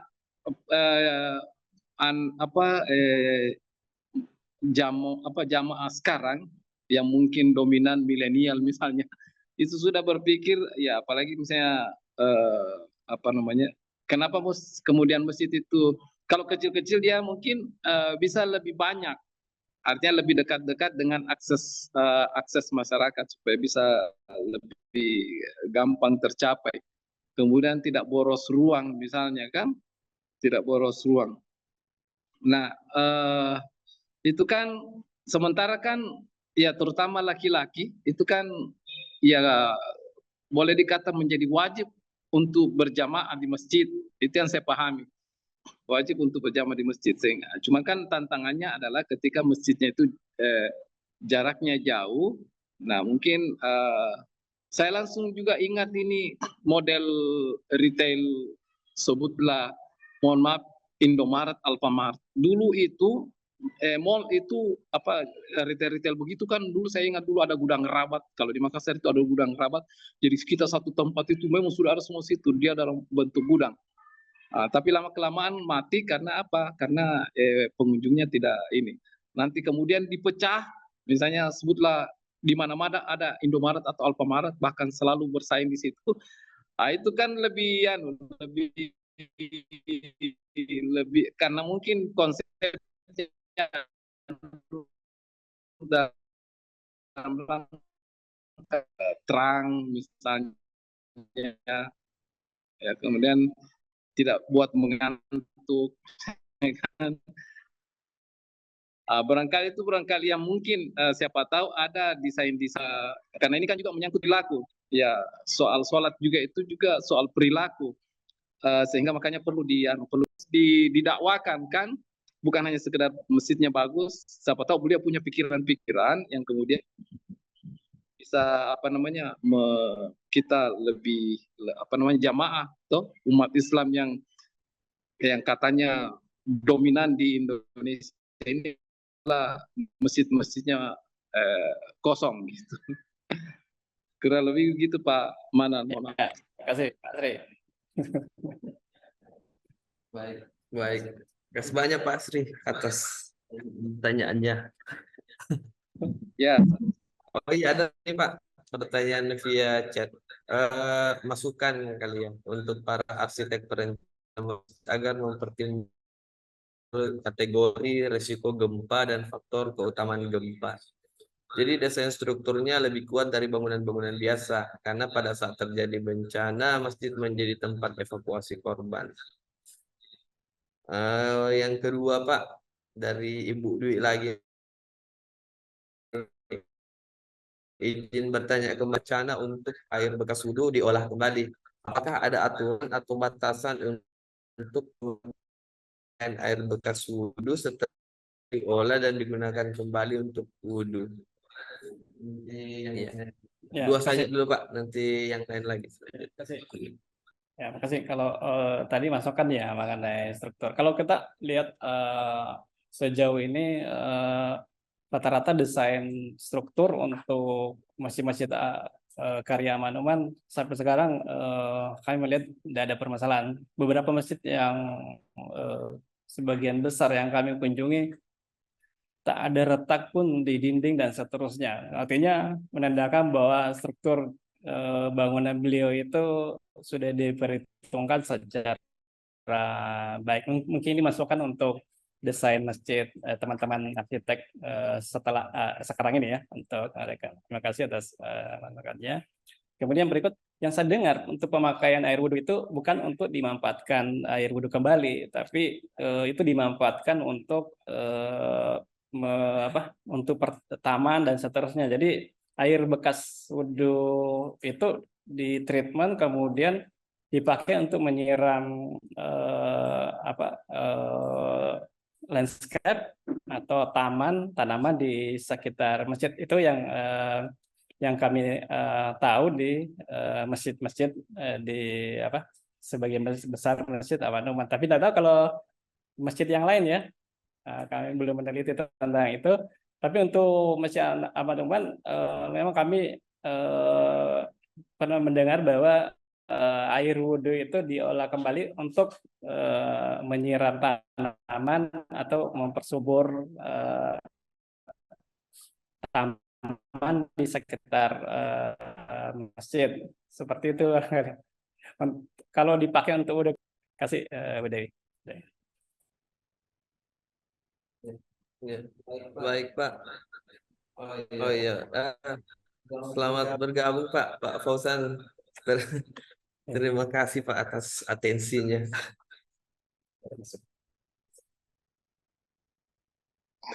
Assalamualaikum, sukses selalu. Terima kasih Bang Manan. Bang dilanjutkan silakan. Terima kasih Pak Fauzan.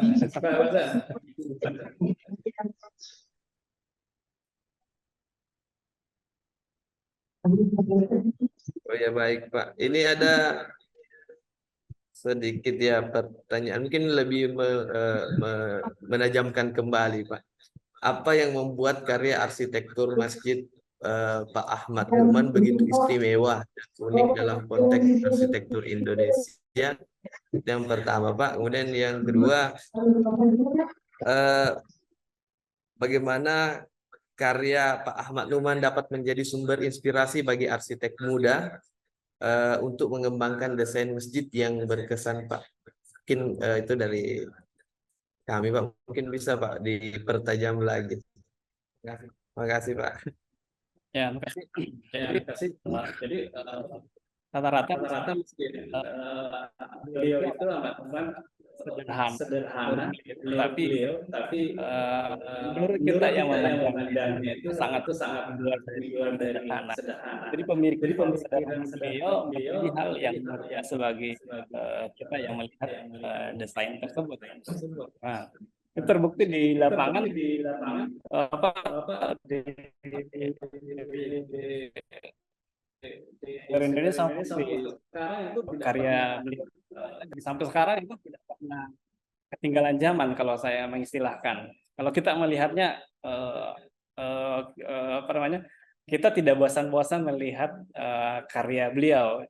Ada karya kalau hari ini kelihatan luar biasa, tapi mungkin 5 tahun 10 tahun ke depan itu tidak luar biasa lagi karena ada yang lebih luar biasa lagi yang muncul setelahnya. Tapi untuk karya Manuman dari periode 2000 tahun 1960 tadi sampai 2023 sekarang itu tetap pada posisi desain beliau itu menjadi hal yang luar biasa. Artinya tidak ketinggalan zaman.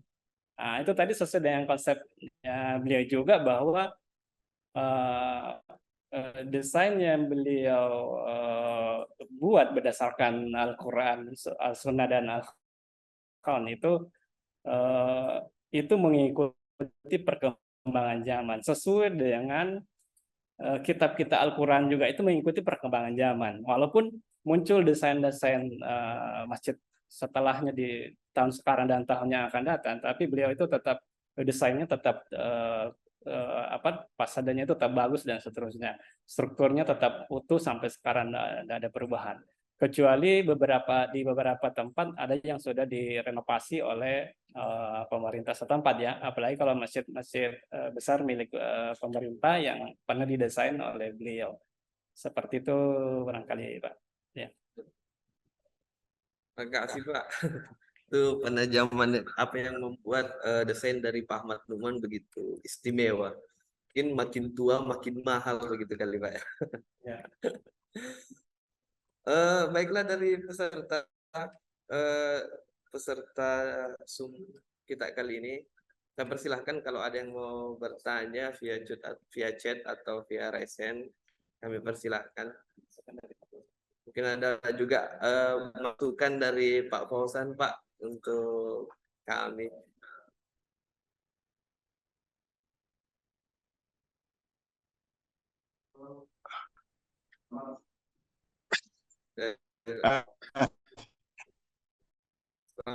Boleh menanggapi sedikit saja nambah ini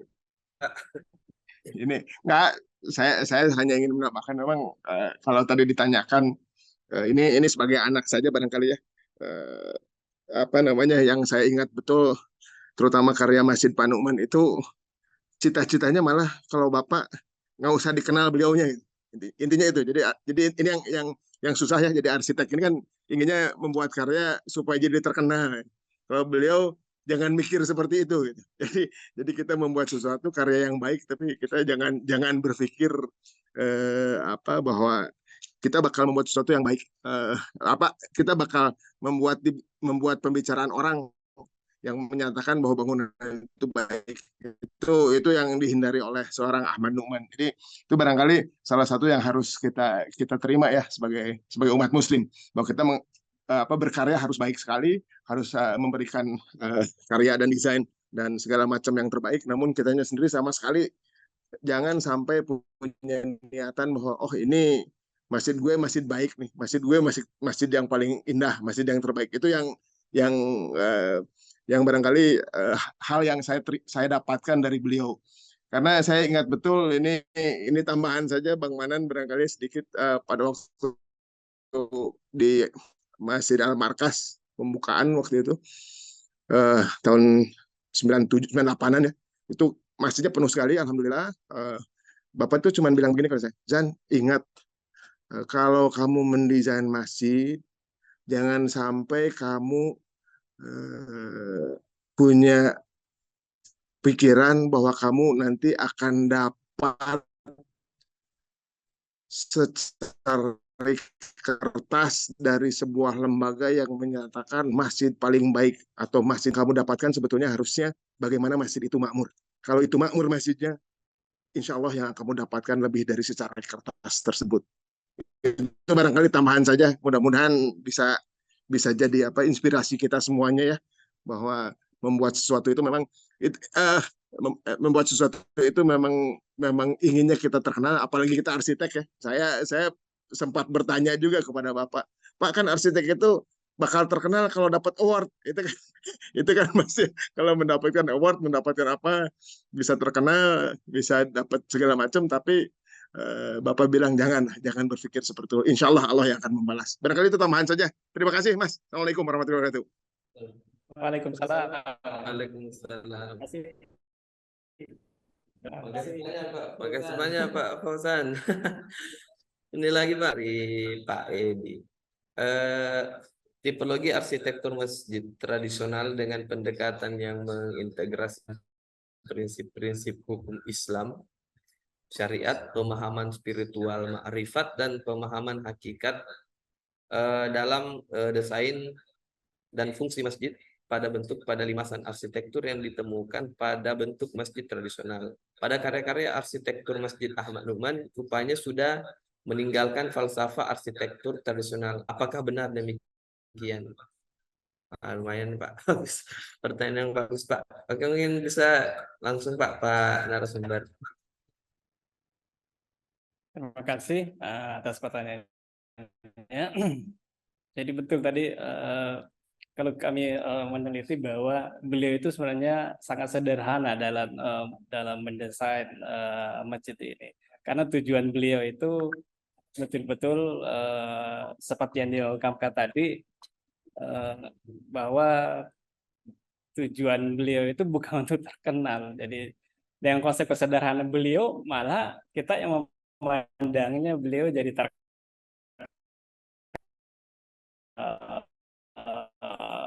tidak ke sana tujuannya. Jadi untuk beberapa desain beliau, berdasarkan tadi beberapa jurnal yang saya tampilkan, ada sebagian itu mengambil langgam masjid tradisional, ya, masjid lama yang ada di mana masjid beliau berada. Salah satu contoh tadi adalah Masjid Al-Markas Islami, sesuai dengan jurnal dari UIN itu menyimpulkan bahwa untuk atap limasan yang ada di Masjid Al-Markas itu serupa dengan Masjid Katangka di Goa. Jadi beliau sebenarnya tidak meninggalkan apa-apa, tapi beliau sebenarnya membuat desain itu juga berdasarkan hanya tiga hal tadi yang beliau tekankan, yaitu apakah sudah bersesuaian bersesuaian dengan wahyu Allah atau dalam hal ini Al-Quran, kemudian hadis dan sunnah Nabi Muhammad Rasulullah, kemudian al-kaun. Kalau ketiganya ini sudah ada, beliau pemikirannya ada ke sana. Adapun arsitektur tradisional, jika memang ownernya juga menginginkan hal tersebut, pasti beliau akan menambahkan hal tersebut tanpa meninggalkan model arsitektur di daerah setempat. Tapi ada juga beberapa masjid beliau tidak mesti sama dengan arsitektur tradisional setempat, dengan beberapa pertimbangan, misalnya struktur, kemudian ornamen yang ditampilkan di rumah tradisional tidak mungkin kita tampilkan tidak mungkin beliau menampilkan di dalam ruang masjidnya dan seterusnya. Jadi beliau pasti memikirkan hal tersebut di setiap beliau membuat desain masjid dimanapun beliau berada, posisi tempat masjidnya, seperti itu Pak. Jadi sesuai dengan yang saya sampaikan juga tadi, bahwa Al-Quran itu itu mengikuti perkembangan zaman. Jadi masjid juga bisa begitu, bisa mengikuti perkembangan zaman. Dan bisa juga dipadukan dengan bentuk arsitektur tradisional, seperti ada juga masjid di Padang ya. Itu bisa dipadukan juga dengan arsitektur tradisional. Cukup material saja yang modern, tapi bentuknya bisa tradisional. Artinya, makanya saya bilang tadi bahwa tidak ada penekanan pasade di Al-Quran yang mengatakan bahwa bentuk masjid itu harus seperti ini, seperti A, B, C, dan seterusnya. Tidak ada penekanan mengenai bentuk arsitektur di model masjid di dalam Al-Quran. Makanya Al-Quran itu mengikuti perkembangan zaman. Begitu juga desain masjid mengikuti perkembangan zaman. Yang penting jangan melampaui batas, artinya jangan bertentangan dengan apa yang tertulis di Al-Quran, Al-Hadis, dan Al-Qaun tadi. Mungkin itu jawaban kami, Pak. Terima kasih. Ya.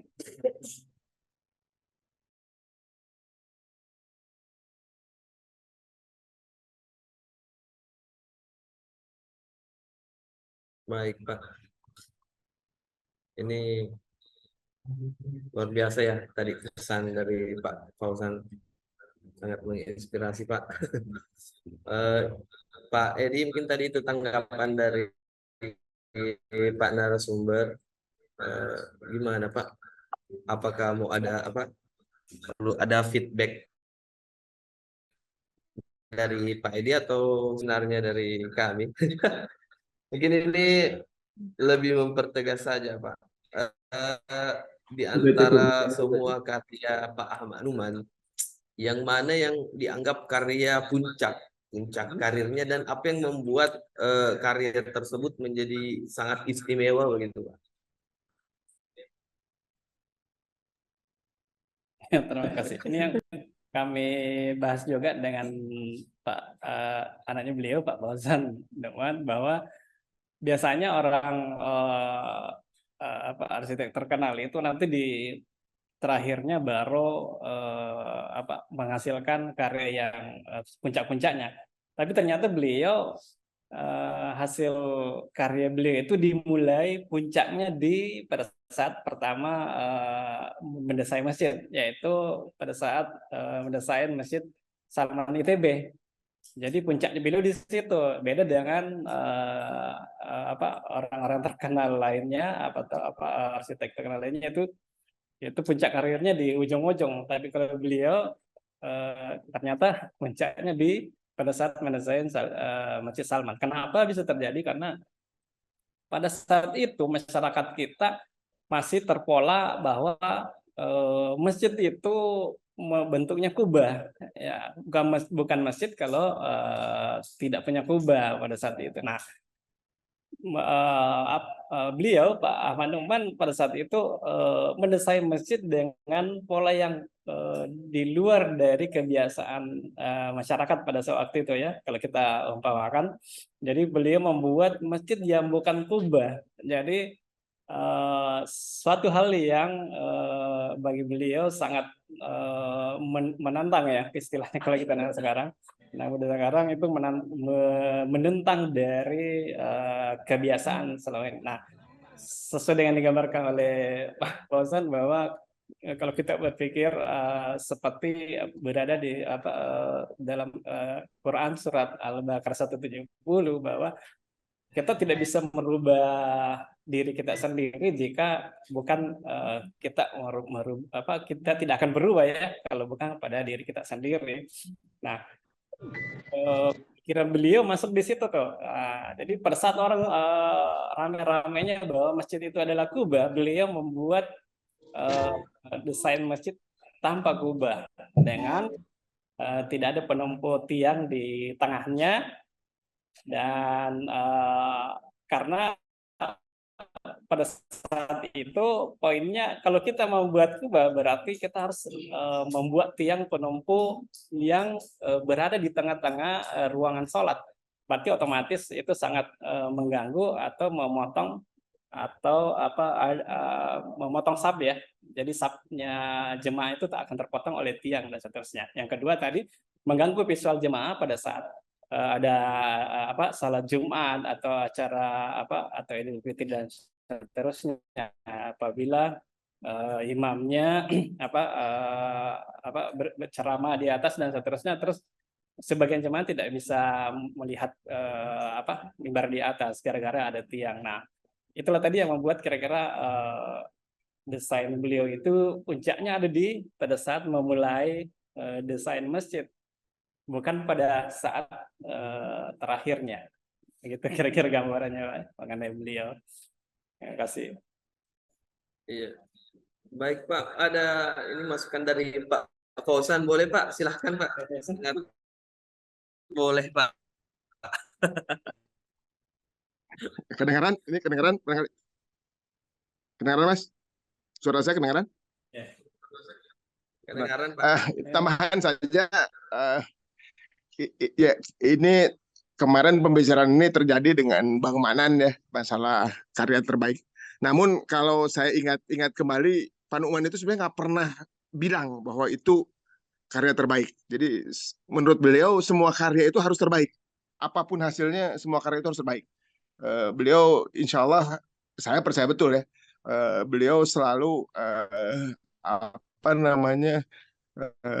mencurahkan segala perhatiannya ke sebuah karya. Jadi tidak pernah beliau itu kelihatannya semuanya harus terbaik dan semuanya harus lillahi ta'ala ya, walaupun segala macam apapun, mau desain rumah, desain apapun itu. Jadi ini yang menarik yang belum bisa saya gapai ya. Keilmuan beliau yang di luar, menurut saya bukan di luar sih sebenarnya, yang seharusnya kita lakukan sebagai umat Islam ya, sebagai orang Islam yang melihat agama itu adalah pedoman hidup. Agama, Quran itu adalah pedoman hidup, sunnah itu juga petunjuk hidup kita, itu yang menjadi dasar beliau. Jadi kalau saya perhatikan semua desain beliau, memang kita melihatnya, saya sebagai anak barangkali yang alhamdulillah qadarullah dapat rezeki kuliah bukan di Indonesia, pulang ke Indonesia, lihat Masjid Salman pun saya terganggu mencermati dan lain sebagainya. Memang Salman itu brilian ya, pada zamannya, tapi tidak hanya meniru, ternyata Salman itu tropikalnya dapat dan lain sebagainya, tapi modern. Kalau banyak karya-karya saat ini, banyak yang meniru, hasilnya baik, di foto canggih, tapi ternyata misalnya ventilasinya kurang baik. Ada yang menentang ayat-ayat kauniyah yang tadi disampaikan oleh Bang Manan. Jadi kalau menurut saya, karya Pak Numan itu sebenarnya kalau kita perhatikan, semuanya pasti ada satu hal yang menarik untuk kita pelajari. Dan kembali, tambahan saya barangkali mungkin nanti Bang Manan bisa lebih mendalami, karena kalau barangkali dari sisi luar bisa ditelaah lebih lanjut bahwa apa yang dilakukan oleh Bapak itu sebenarnya dari perubahannya pun juga mendengar orang lain, beliau tiba-tiba bukan ingin mencoba kubah, tiba-tiba dari kesunyian tiba-tiba ada keramaian seperti di Masjid Al-Markas ya, atau di Masjid Atin. Itu kalau kita pelajari menarik gitu ya.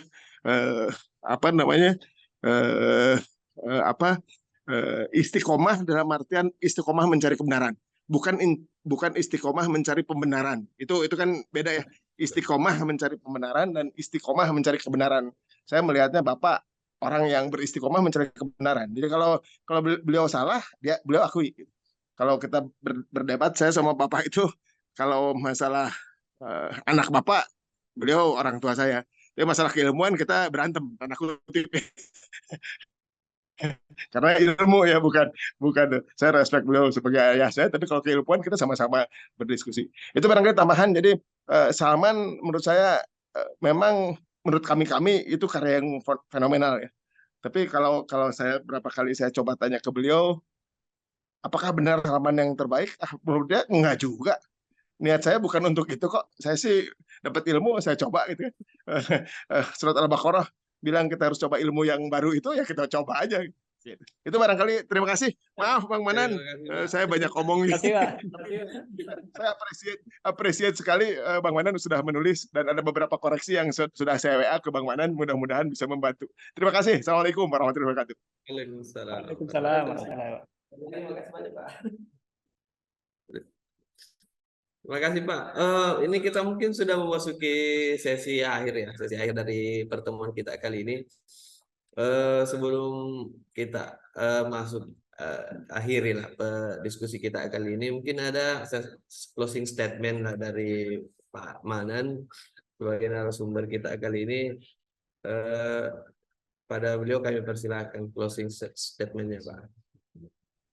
Baik, terima kasih banyak. Jadi sesuai dengan yang saya sampaikan di awal bahwa pembahasan kita kali ini hanya sebagian kecil dari apa yang kami temukan terhadap desain seorang Amanuman yang dijuluki sebagai maestro arsitektur masjid Indonesia. Jadi masih banyak lagi yang kami sedang teliti itu nanti untuk pada saat proses seminar akhir kami baru kami tampilkan secara mendetail lagi. Jadi yang kami tampilkan ini baru sebagian kecil informasi mengenai beliau. Artinya saya baru menggambarkan secara umum saja dulu mengenai masjid beliau, kemudian karakteristiknya seperti apa, bentuknya, kemudian periodisasinya dari 1960-an sampai tahun 2000-an. Ini baru kalau saya memperkirakan baru 25% dari penelitian kami. Nanti 75%-nya akan kami tampilkan di proses jurnal maupun di proses disertasi kami. Jadi yang berikut yang saya ingin gambarkan terhadap beliau adalah beliau betul-betul orang yang sangat sederhana beribadahnya. Itu mendesain sudah terpola, artinya mulai dari bagaimana beliau mulai dari membuat idenya itu beliau sudah menghubungkan dengan ayat-ayat di Al-Quran, As-Sunnah dengan Al-Qaum, kemudian masuk kepada proses perencanaan dan perancangan. Dan yang utama di sini tujuan beliau mendesain masjid-masjid yang beliau hasilkan. Nah, itu beliau menghubungkan selalu dengan ayat-ayat Al-Quran dengan Al-Sunnah dan Al-Qaum. Jadi kita sebagai arsitek zaman sekarang mestinya mempelajari bagaimana beliau mendesain masjid itu secara komprehensif dengan tidak terlepas dari dan tidak bertentangan dengan Al-Quran, Al-Sunnah dengan hukum alam atau tanda-tanda alam ya, Al-Qaum dan seterusnya. Jadi kenapa bisa? Supaya desain kita itu tetap ada sampai mengikuti perkembangan zaman. Nah, kita bisa bayangkan dari tahun 1960-an sampai sekarang masjid-masjid beliau masih ada sampai sekarang dan masih bagus dan tidak pernah ketinggalan zaman. Nah, beda silakan Bapak Ibu berpikir sendiri kalau ingin membuat desain masjid dan menilai sendiri masjid yang lain yang ada sekarang itu kira-kira proses bertahannya sampai berapa tahun dan seterusnya. Mungkin hal itu yang bisa saya sampaikan, baru waktu juga udah habis. Terima kasih banyak kepada Kang Hasan dan hadirin semua yang ada di forum ini. Terima kasih banyak. Saya berikan kepada Baik. Sampailah kita pada sesi akhir diskusi kita kali ini. Terima kasih kepada semua peserta yang telah hadir dan berpartisipasi aktif dalam webinar hari ini. Kita telah menjalani perjalanan yang sangat inspiratif dalam membahas karya-karya luar biasa dari Pak Ahmad Numan, seorang arsitek 1000 masjid dan maestro arsitek masjid di Indonesia. Karya-karya Pak Ahmad Numan tidak hanya merupakan pencapaian dalam dunia arsitektur, tapi juga warisan budaya yang memperkaya identitas bangsa kita. Dalam diskusi kita hari ini, kita telah memahami pentingnya menjaga dan menghormati warisan ini. Ini warisan kita semua. Meskipun tidak cukup waktu untuk kalau kita mau menggali lebih jauh lagi terkait karya-karya beliau, cakupannya sangat luas. Mungkin ada tadi beberapa pertanyaan yang sifatnya spesifik yang tidak sempat kita jabarkan lagi karena memang kita butuh waktu atau kita butuh waktu sesi lebih jauh lagi kalau masuk sampai ke bahasan yang spesifik. Karya beliau ini kami harapkan sebagai arsitek muda bisa melanjutkan tapi juga memiliki makna yang mendalam. Ada Pak narasumber kepada Pak Fauzan ingin berbagi inspirasi kepada kami, wawasan mereka kepada kami dan juga kepada seluruh peserta yang telah menjadi bagian dari diskusi ini. Mari kita terus menginspirasi satu sama lain untuk menjaga dan mempromosikan. Dengan demikian berakhirlah sesi kita kali ini. Semoga semua terus berkontribusi dalam melestarikan kekayaan budaya kita dan membangun masa depan yang lebih baik. Terima kasih, selamat beraktivitas. Sampai jumpa di acara berikutnya. Mungkin setelah ini masih ada sesi foto bersama untuk mengenang bahwa kita pernah ada satu forum ini.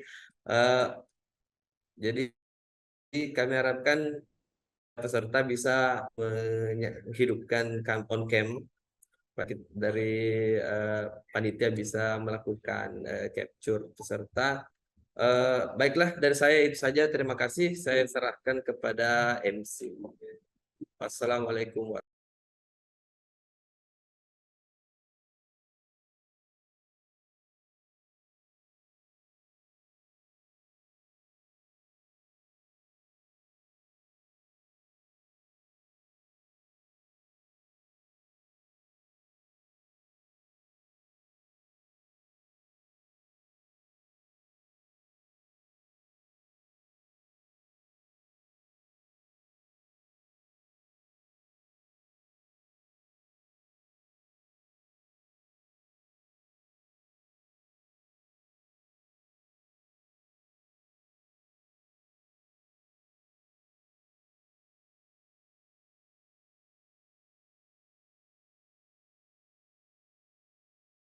Baik, terima kasih kepada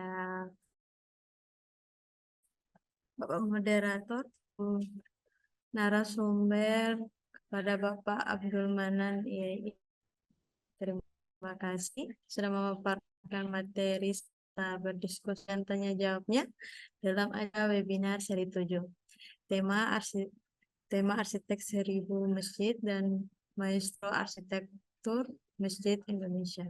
Sebelum kita tutup, marilah dimohon kepada semua peserta untuk membuka kameranya, kita foto bersama. Kepada moderator, dimohon.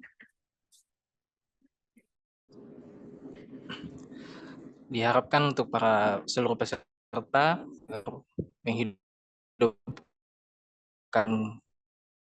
kameranya